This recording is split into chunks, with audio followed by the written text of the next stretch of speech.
Hello दोस्तों, नमस्ते। कैसे हैं आप लोग? आशा करती हूँ आप लोग बहुत अच्छे होंगे दोस्तों।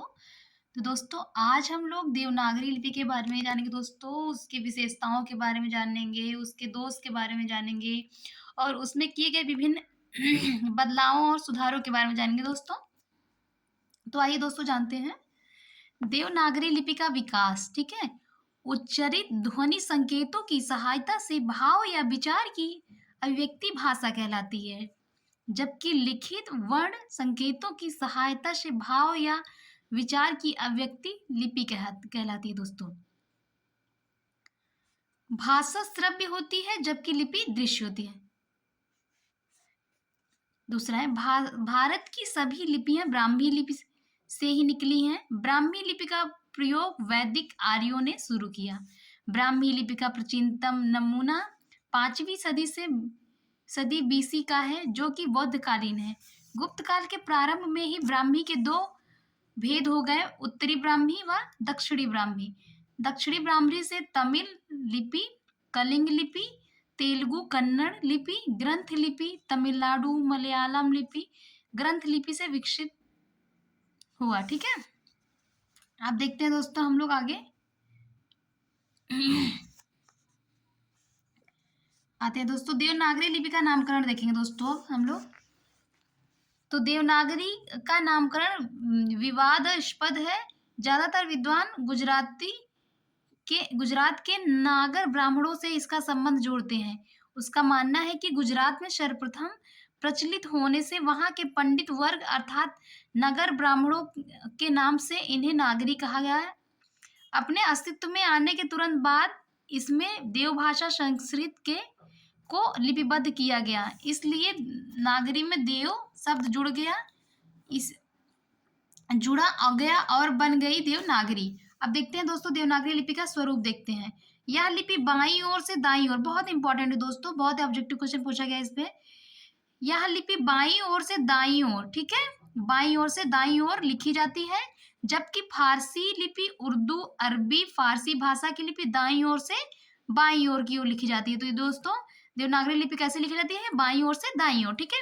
यह अक्षरात्मक लिपि है। कैसी दोस्तों लिपि है? अक्षरात्मक, बहुत इंपॉर्टेंट दोस्तों है। जबकि रोमन लिपि अंग्रेजी भाषा की लिपि है, वर्णात्मक लिपि है, ठीक है।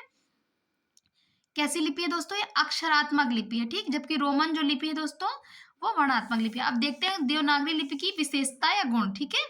पहला है, ये दोस्तों हर बार पेपर में पूछा जाता है, किसी न किसी पेपर में जरूर पूछा जाता है दोस्तों। जैसे डीएलएड के एग्जाम में कई बार पूछा गया दोस्तों ये। पहला है एक ध्वनि के लिए एक ही वर्ण संकेत। पहला है दोस्तों, इससे क्या विशेषता है? एक ध्वनि के लिए एक ही वर्ण संकेत। दूसरा, एक वर्ण के संकेत के अनिवार्यता एक ही ध्वनि व्यक्त, ठीक है। जो ध्वनि का नाम है यही वर्ण का भी नाम है, ठीक। मूक वर्ण नहीं है, ठीक है। जो बोला जाता है दोस्तों वही लिखा जाता है, ठीक है। एक वर्ण से दूसरे वर्ण का भ्रम नहीं होता, ठीक है। मतलब एक वर्ण का जो संकेत है वो दूसरे वर्ण, जैसे का जिस तरह बनता है तो उसी तरह बनेगा, खा की तरह नहीं बनेगा, ठीक है दोस्तों। सबका अलग अलग क्या कहते हैं? प्रतीक है दोस्तों, ठीक है। एक वर्ण से दूसरे वर्ण का भ्रम नहीं है, ठीक है। उच्चारण के सूक्ष्मतम भेद को भी प्रकट करने की क्षमता है, ठीक है। वर्णमाला ध्वनि वैज्ञानिक पद्धति में बिल्कुल अनुरूप, ठीक है। प्रयोग बहुत व्यापक, संस्कृत, हिंदी, मराठी, नेपाली की एकमात्र लिपि, भारत के अनेक लिपियों के निकट, ठीक है। देवनागरी लिपि के दोष देखिए। कुल मिलाकर 403 टाइप होने के कारण टंकन मुद्रण में कठिनाई। शिरोरेखा का प्रयोग अनावश्यक अलंकरण के लिए। अनावश्यक वर्णों जैसे स्रा, री, री, ली, ड़ा, या, ख, आ, आज उन्हें कोई शुद्ध उच्चारण के साथ उच्चरित नहीं कर पाता। सही बात है दोस्तों। द्विरूप वर्ण से छा हो गया, ता हो गया, वा हो गया, आ हो गया, भा हो गया, झा हो गया दोस्तों, ड़ा हो गया, सा हो गया, ला हो गया। समस्त वर्ण खा में रा वा का, धा में घा का, मा में भा का भ्रम हो जाता है। सही बात है दोस्तों। कुछ लोग खा को ऐसे लिख देते हैं तो रा और वा समझने लगते हैं, और घा से घड़ी को धा की तरह बना देते हैं, तो इसमें भ्रम है दोस्तों थोड़ा सा, ठीक है। वर्णों के संयुक्त करने की कोई निश्चित व्यवस्था नहीं। अनुस्वार एवं अनुनासिकता के प्रयोग में एकरूपता का अभाव। त्वरापूर्ण लेखन नहीं, क्योंकि लेखन में हाथ बार बार उठाना पड़ता है। वर्णों के संयुक्तिकरण में रा के प्रयोग को लेकर भ्रम की स्थिति। ई की मात्रा का लेखन वर्ण के पहले पर उच्चारण वर्ण के बाद। ठीक है दोस्तों, जो छोटी की मात्रा लगती है दोस्तों वो किसी व्यंजन के पहले लगती है, लेकिन उसका जो उच्चारण होता है बाद में होता है दोस्तों। ठीक है, ये भी इसके एक दोस्त है। तो आगे देखते हैं दोस्तों इसमें बदलाव क्या किया गया। देवनागरी लिपि में किए गए सुधार।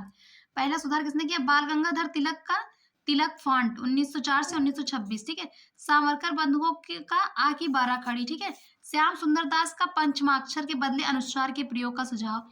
गोरख प्रसाद का मात्राओं को व्यंजन के बाद दाहिने तरफ अलग रखने का सुझाव, जैसे कुल, कु और ल। श्रीनिवास का महाप्राण वर्ण के लिए अल्पप्राण के नीचे ये दोस्तों दीर्घ चिन्ह लगाने का सुझाव। हिंदी साहित्य सम्मेलन का इंदौर अधिवेशन और काका कालेलकर के संयोजक तक में नागरी लिपि सुधार समिति का गठन 1935 और उसकी सिफारिशें। काशी नागरी प्रचारणी का सभा द्वारा आ की 12 खड़ी और श्रीनिवास के सुझाव को अस्वीकार करने का निर्णय 1945 में। ठीक है, उत्तर प्रदेश सरकार द्वारा गठित आचार्य नरेंद्र देव समिति का गठन 1943 और उसकी सिफारिशें। दोस्तों इसे प्रथम मनोविज्ञान शाला भी कहा जाता है, जो कि प्रयागराज में है। ठीक है, शिक्षा मंत्रालय की देवनागरी लिपि संबंधी प्रकाशन मानक देवनागरी वर्णमाला 1966 ईस्वी। हिंदी वर्तनी का मानकीकरण 1967 ईस्वी में। देवनागरी लिपि तथा हिंदी वर्तनी का मानकीकरण 1983 में आदि। ठीक है दोस्तों, अगर आपको मेरी वीडियो अच्छी लगती है दोस्तों तो please like and subscribe my YouTube channel. Thank you दोस्तों।